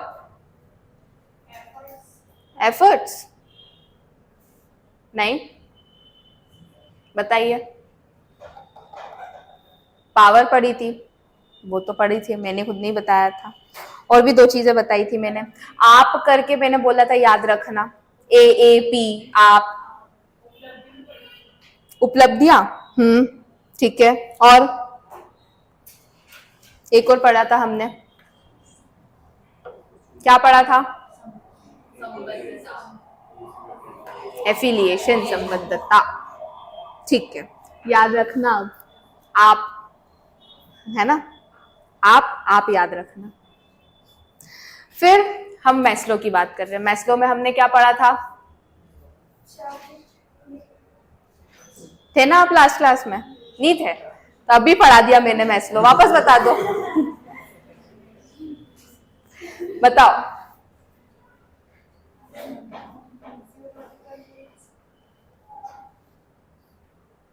हाँ, बताओ मैस्लो ने क्या बोला था? मैंने बहुत बार ये लाइन बोल दी, मैस्लो ने क्या बोला था? अगर और अगर एक भी नीड इसमें फुलफिल नहीं हुई तो डीमोटिवेट हो जाएगा, है ना। ठीक है, हमने क्या क्या मैस्लो डिस्कस कर लिया, हमने मैक्लेलन डिस्कस कर लिया। इसके बाद आप मेरे को बताइए बीच वाले साहब, आप बताइए हमने इसके अलावा कौन सी एक और थ्योरी पढ़ी थी, नाम बताओ उस थ्योरी का। आप नहीं आए थे, वाह व्हाट अ ग्रेट आंसर। मैं नहीं आया था, बच गया। चलिए आज तो आए हैं आप, है ना। आज पहली थ्योरी हमने कौन सी पढ़ी, ब्रूम, यस। उसमें क्या पढ़ा हमने, वेरी गुड, ठीक है। अगर इसमें से एक भी चीज मिस हुई तो डिमोटिवेशन, और ठीक है चलो ठीक है, इतना ही ठीक है, काफी है। अब आप आए थे, है ना। हाँ, जैसे डर डर के क्यों बोल रहे हो, हाँ आया था बोल दो। हमने सैटरडे को कौन सी थ्योरी पढ़ी थी जो उन्होंने नहीं बताई, टू फैक्टर में हमने कौन से दो फैक्टर्स पढ़े थे, यस, वेरी गुड। अब आते हैं आज की थ्योरी पे। सर आप थे आज, फिजिकली थे, मेंटली थे कि नहीं ये नहीं पता, इसीलिए मैंने बोला आप थे कि नहीं, ठीक है। हमने आज ये वाली थ्योरी पढ़ी ऑल्डरफर, ठीक। उससे पहले कौन सी थ्योरी पढ़ी,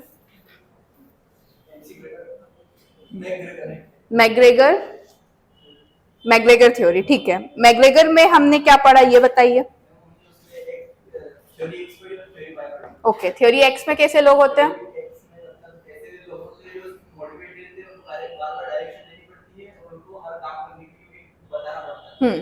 और थ्योरी वाई में,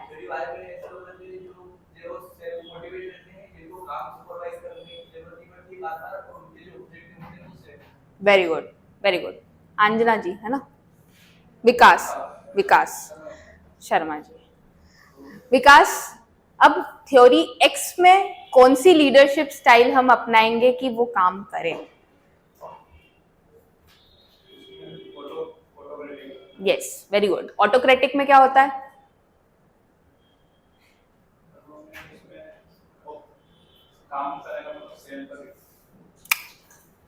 ऐसा तो नहीं है,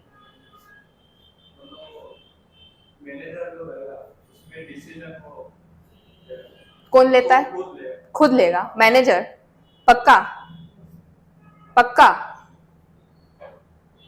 मैनेजर खुद डिसीजन ले लेगा, मैनेजर खुद डिसीजन लेगा क्या, नहीं लेगा, अच्छा फिर कौन लेगा,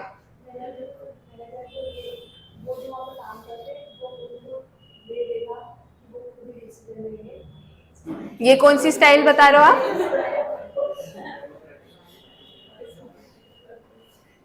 ऑटोक्रेटिक में खुद लेता है, वो सही बोल रहा है। ऑटोक्रेटिक में जो रहता है मैनेजर खुद लेगा। अब अगर थ्योरी वाई की बात कर रहे हैं तो थ्योरी वाई में कौन सी स्टाइल फॉलो होगी, डेमोक्रेटिक एंड लेजिस्फेयर। उसमें सामने वाले को भी अथॉरिटी दी जाती है, डिसेंट्रलाइजेशन ऑफ पावर, हमारी पावर को दूसरे लोगों में भी विकृत करना या फिर सेपरेटली डिस्ट्रीब्यूट करना, ऐसा बोल दो, है ना। सशक्तिकरण जिसको बोल सकते हैं, दूसरों को दे देना कि आप काम करिए, आप भी, ये उनको क्या दिया है, फ्रीडम दी गई है कि आप भी डिसीजन ले सकते हो। ये डेमोक्रेसी में आप रह रहे हो, ये चीज याद रखो इससे, है ना। आप सबको अपने अधिकार हैं, अपने राइट्स हैं, पावर ऑफ डिसीजन मेकिंग है आप लोगों को। तो वही यहाँ पर भी है कि आप लोगों ने, मैनेजर ने democratic style of leadership follow करी है, लेजिस्फेयर स्टाइल ऑफ लीडरशिप फॉलो करी है, ठीक है। थ्योरी एक्स और थ्योरी वाई किसकी थी, मैग्रेगर, ओके। ये तो सामने ही लिखा है तो इसको पूछने से तो रही मैं। अब आते हैं हम लीडरशिप पे, ठीक। लीडरशिप क्या होती है, क्या होती है लीडरशिप, नेतृत्व क्षमता, यस, नेतृत्व क्षमता। हम कैसे नेतृत्व कर रहे हैं, कैसे लीड कर रहे हैं, कैसे इन्फ्लुएंस कर रहे हैं, कैसे नियंत्रित कर रहे हैं लोगों को, ठीक। अब ये नेतृत्व क्षमता लीडर्स खुद बनाए जाते हैं कि दे आर बॉर्न लीडर्स, आप बताइए। Let's discuss about this thing. Leaders है ना, हम बनाए जाते हैं लीडर्स कि वो खुद ही लीडर पैदा हुआ होता है? दोनों है. कैसे? पहले अंदर कुछ चीजें तो पहले से ही होनी चाहिए अंदर के पास ओके, जैसे कि सर कॉन्फिडेंस होना चाहिए, सेल्फ मोटिवेट रहना चाहिए, कोऑर्डिनेट बनाना चाहिए. ओके ओके, हाँ, डिसीजन मेकिंग की क्षमता होगी. किसकी क्षमता? ओके, डिसीजन मेकिंग की क्षमता. ओके फाइन, ठीक है. ये कुछ इनबिल्ट कैरेक्टरिस्टिक्स होते हैं, है ना. और ऐसे कौन से कैरेक्टरिस्टिक्स होते हैं जो हम डेवलप कर सकते हैं किसी लीडर में? Exactly, very good. कम्युनिकेशन, बात करने का तरीका, लहजा. और लोकप्रियता. लोकप्रियता तो बन जाती है, वो मतलब आ ही जाती है साथ में, बाय प्रोडक्ट है लीडर्स का, कह सकते हैं. हाँ जी, अरे आप मुस्कुरा रही हैं, आप मुस्कुरा रहे, बताइए हमें भी, बोलो. पर्सनालिटी डेवलप कर सकते हैं, बट बात वही आती है, पर्सनालिटी कैसे डेवलप होती है? किसी चीज को उसको अपॉर्चुनिटी देकर. ओके, यस, आप कुछ बोल रही थी.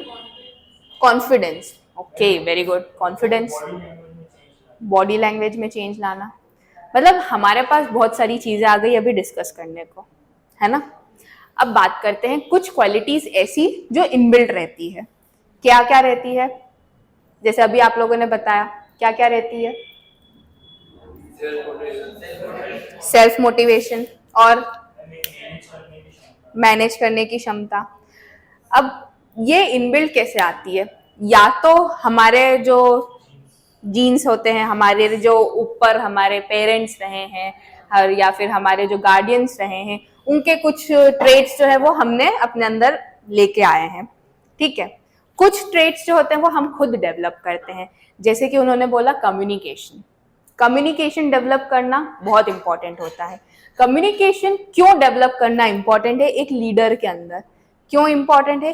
क्योंकि वो क्लैरिटी रखता है, क्लैरिटी ऑफ इंस्ट्रक्शंस जो रहते हैं, clarity of conveying the thoughts, clarity of making someone understand that what he is thinking, what are the ideas which are going on in his mind. मतलब कि सामने वाले का जो बोलने का लहजा होता है वो इतना साफ होना चाहिए, इतना पारदर्शी होना चाहिए कि क्या कहना चाह रहा है वो उसको इजीली समझ में आ सके. अगर मैं यहाँ पर हूँ, ठीक है, मैं आपको समझा रही हूँ, अगर मैं आपको, मेरा कम्युनिकेशन सही नहीं है, मेरे इंस्ट्रक्शंस सही नहीं है, मैं अपने दिमाग में जो चल रहा है उनको शब्दों में व्यक्त नहीं कर पा रही हूँ, तो क्या मैं एक सही लीडर कहलाऊंगी? नहीं कहलाऊंगी. क्यों नहीं कहलाऊंगी? क्योंकि जो मैं आपको समझाना चाह रही हूँ वो समझ में आएगा ही नहीं, आपके दिमाग में घुसेगा ही नहीं वो चीज, है ना. वही बात हम एक लीडर की यहाँ पर भी कर रहे हैं कि एक लीडर के अंदर एक कम्युनिकेशन की जो ट्रेट होता है, कैरेक्टरिस्टिक होता है, वो डेवलप करना बहुत इंपॉर्टेंट होता है. ठीक है. ये कैसे डेवलप होगा? सिंपल सी बात है, या तो आप पब्लिक स्पीकिंग प्रैक्टिस करिए, है ना, या तो वो पहले तो अपने 4 दोस्तों में बोलता है, 4 दोस्तों में सब शेयर होते हैं, घर पे सब शेयर होते हैं, वो बाहर आके बोलता है, 10 लोगों के सामने बोलेगा, स्कूल में डिबेट्स होते हैं उसमें इंसान बोलता है. इससे एक कम्युनिकेशन डेवलप होता है, साथ साथ में कॉन्फिडेंस भी डेवलप होता है. कॉन्फिडेंस डेवलप करना एक लीडर में बहुत इंपॉर्टेंट होता है. अगर उसमें कॉन्फिडेंस नहीं रहेगा तो क्या वो 1000-2000 लोगों के सामने बोल पाएगा? नहीं बोल पाएगा. अगर मुझ में कॉन्फिडेंस नहीं होता तो क्या मैं आप लोगों के सामने बोल पाती? नहीं बोल पाती. यही अगर मैं इसी चीज को बोलूं कि आप में से कोई आके यहाँ पर 2 घंटे आपको एक टॉपिक पढ़ाना है, क्या कंटिन्यूसली आप बोल पाएंगे? बोल लेंगे, कुछ बोल लेंगे, कुछ नहीं बोल पाएंगे. एक्सेप्शनल्स हमेशा होते हैं. ठीक है. फिर बात करते हैं, कम्युनिकेशन की हो गई, कॉन्फिडेंस की हो गई. अब बात करते हैं जेस्चर्स एंड पोस्चर्स की. जेस्चर्स एंड पोस्चर्स क्या होता है? हाव भाव, हमारे हाथ हिलाना, मेरी बॉडी लैंग्वेज क्या है, मैं बोलते हुए कैसे एक्सप्रेशंस यूज कर रही हूँ। मैं आपको बस मेरे ही एग्जांपल दूंगी, जाने कि किसी को कोई अफेक्ट ना हो और ना ऑफेंसिव फील करे, ठीक है। मैं यहाँ पर हूँ, मैं बात कर रही हूँ, तो क्या मैं अपने हाथों का भी यूज करती हूँ? बिल्कुल यूज करती हूँ। मैं जैसे अभी बता रही थी कि इसको आगे अगर फुलफिल नहीं होगा तो वो यहाँ नहीं बढ़ेगा, यही ऐसे ही बोला था मैंने, ऐसे ही बोला था, राइट। मैंने अपने हाथों का उपयोग करा, मेरी टोन का उपयोग करा, इसको ऐसे इम्फेसाइज करा, मैंने जोर दिया अपने शब्दों पे, दिया है ना। तो एक लीडर में भी ये क्वालिटी डेवलप करना बहुत इंपॉर्टेंट होता है। कैसे? वो अपने हाव भाव कैसे उपयोग कर रहा है। हाव भाव उपयोग करेगा तभी सामने वाला कनेक्टेड फील करेगा, तभी उसका ध्यान केंद्रित होगा मेरे प्रति। अगर मैं बस खड़े होके यहाँ पर leadership styles are autocratic, democratic और laissez faire, now you have to study all these styles, tomorrow I will take the lessons from you guys,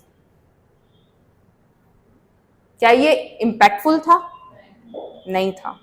क्या आपको समझ में आएगा? नहीं आएगा।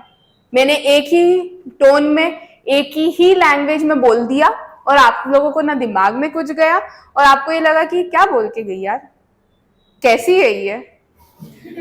नहीं, यू विल जज मी, this is a but obvious thing, you guys will जज मी, है ना।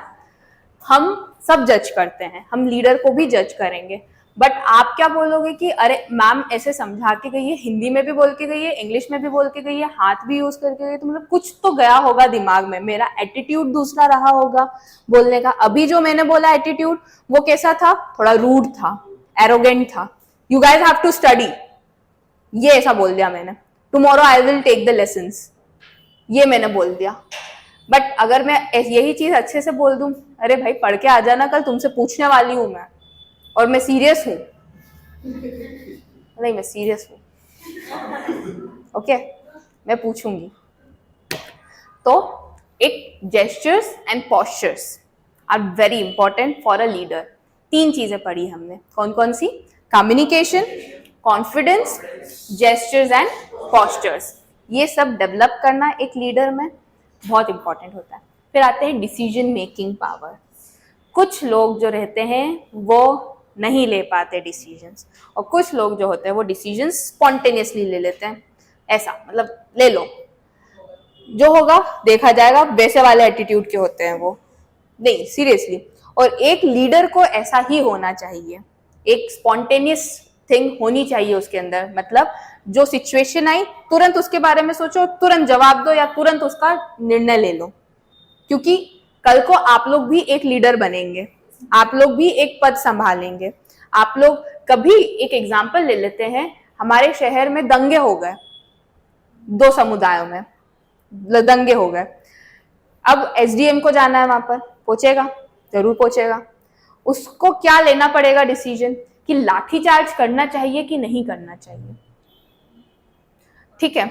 वैसे मैं आपको बता दूं कि मोस्टली ऐसे जो ब्यूरोक्रेट्स होते हैं उनकी सोच क्या होती है कि 1-2 आदमी मर रहे हैं, मरने दो, ये उनके अंदर ये सोच डेवलप की जाती है during the training process.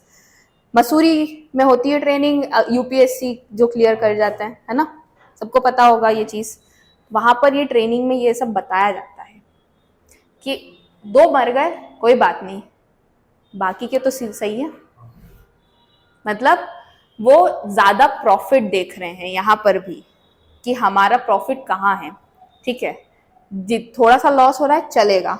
Nayak movie देखी है, दंगे होते हैं उसमें, तो जब वो कमिश्नर वॉकी टॉकी पे बोलता है साहब क्या करें दंगे हो गए, तो बोलते लोग मरते हैं तो मरने दो, लाठियां चलती है तो चलने दो, दुकानें लूटती हैं तो लूटने दो, ये देखो अटेंटिवनेस है ना, ये क्या है, होने दो।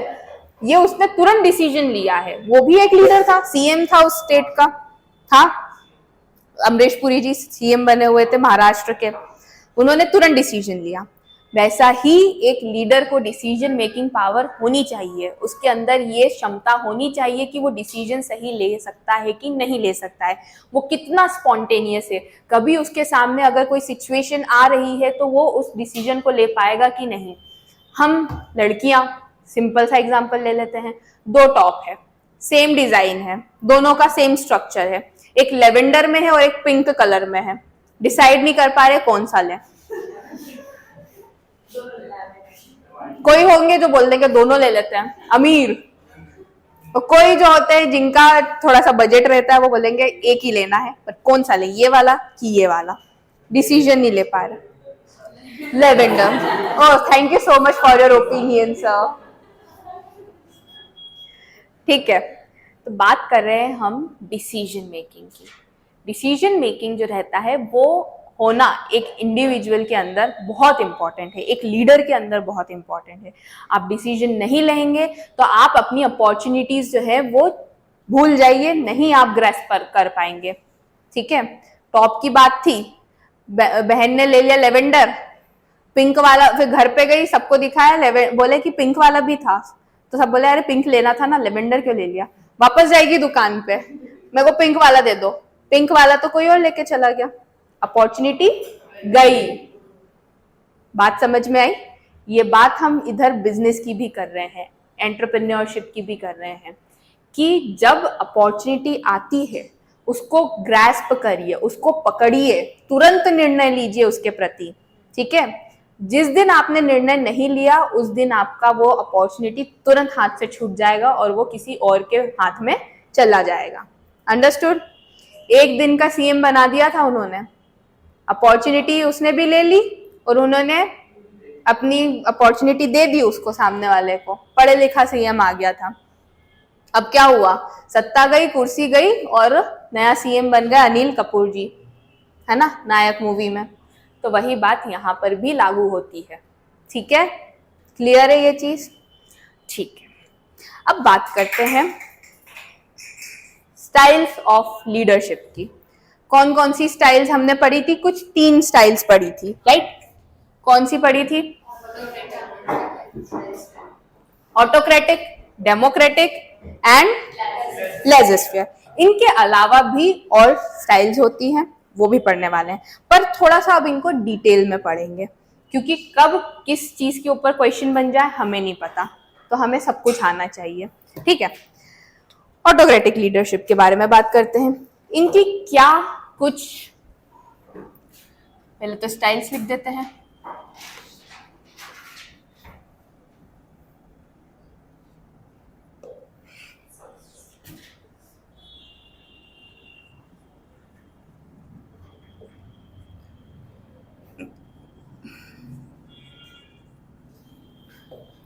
ऑटोक्रेटिक को क्या बोलते हैं हिंदी में?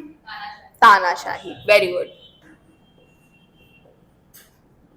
ये तानाशाही नहीं चलेगी, नहीं चलेगी, नहीं चलेगी। डीयू में बहुत यूज होता है ये, जेएनयू में बहुत यूज होता है ये तानाशाही। तानाशाही क्या होता है? एक आदमी है, उसी का राज चल रहा है, ठीक है, वही सारे डिसीजन ले रहा है।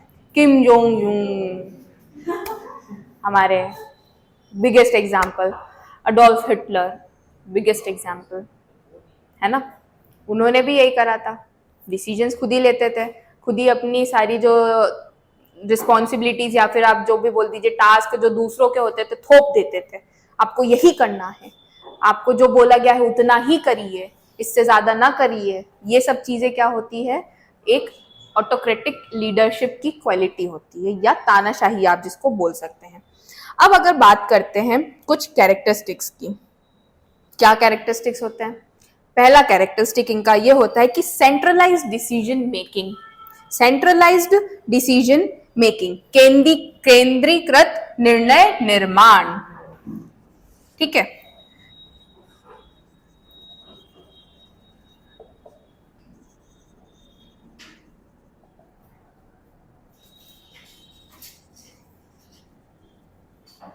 इसको हम हिंदी में बोलते हैं केंद्रीकृत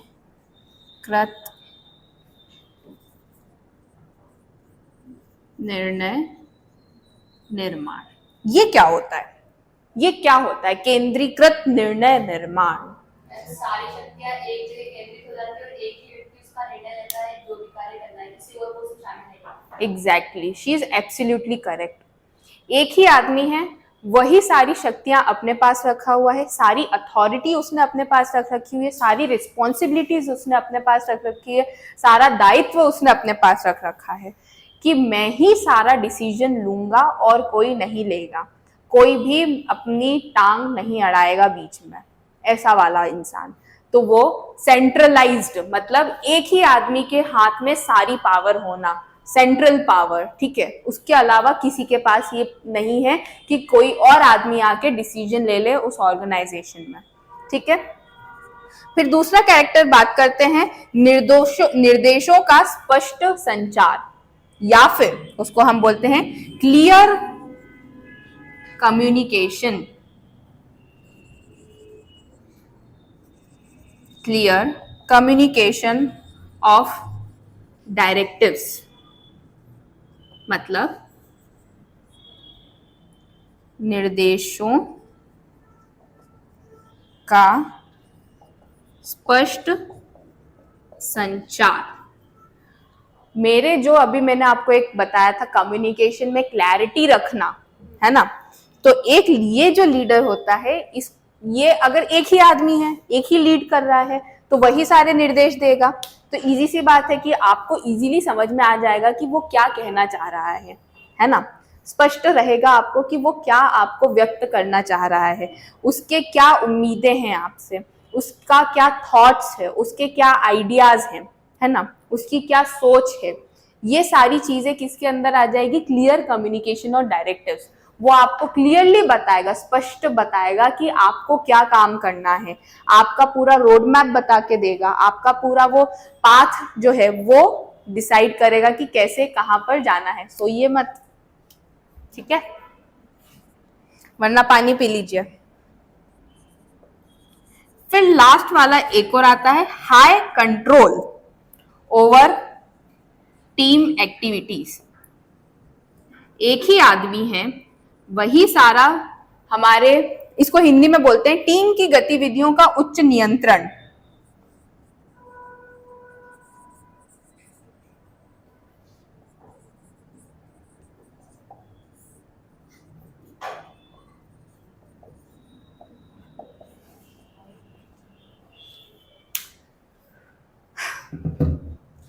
तो high control over team activities, जब एक आदमी है जिसके पूरे हाथ में पावर है, तो उसी का ही कंट्रोल भी होगा पूरी टीम एक्टिविटीज के ऊपर कि वो कितना काम करेंगे।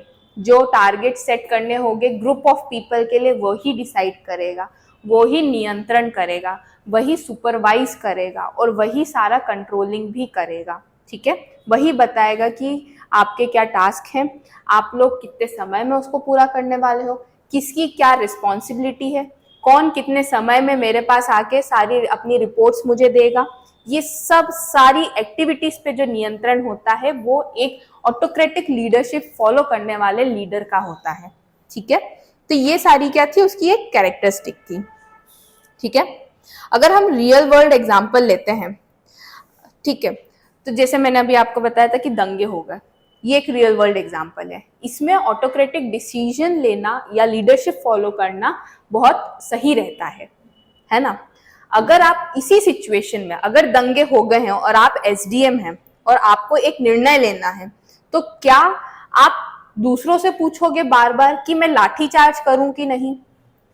अपने जूनियर्स से पूछोगे क्या बार बार कि मैं लाठी चार्ज करूं कि नहीं, कि मैं लोगों को उठा के जेल में डालूं कि नहीं?